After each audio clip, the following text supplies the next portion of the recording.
Welcome to this tutorial on how to find all the activity you're tagged in by date on Facebook using your PC.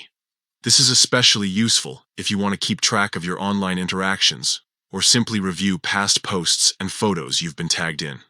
First, open Facebook on your web browser and log into your account. Once you're logged in, head to the top right corner of the page and click on your profile photo. This will open a drop-down menu where you can access various settings and features.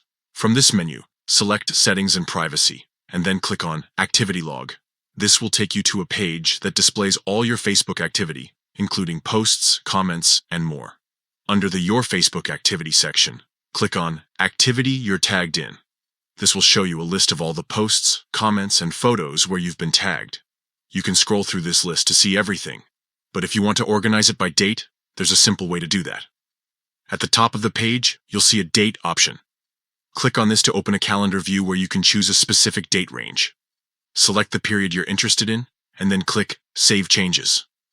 This will filter your tagged activity to show only the items from the chosen time frame. Using this feature, you can easily find and review all the activity you've been tagged in on Facebook, whether it's from last week or last year. It's a great way to keep track of your online presence and ensure that everything you're associated with is accurate and appropriate. By following these steps, you'll be able to efficiently manage and view your tagged activity on Facebook, making it easier to stay on top of your digital footprint. Whether you're checking for personal or professional reasons, this tool is invaluable for maintaining a clear and organized online presence.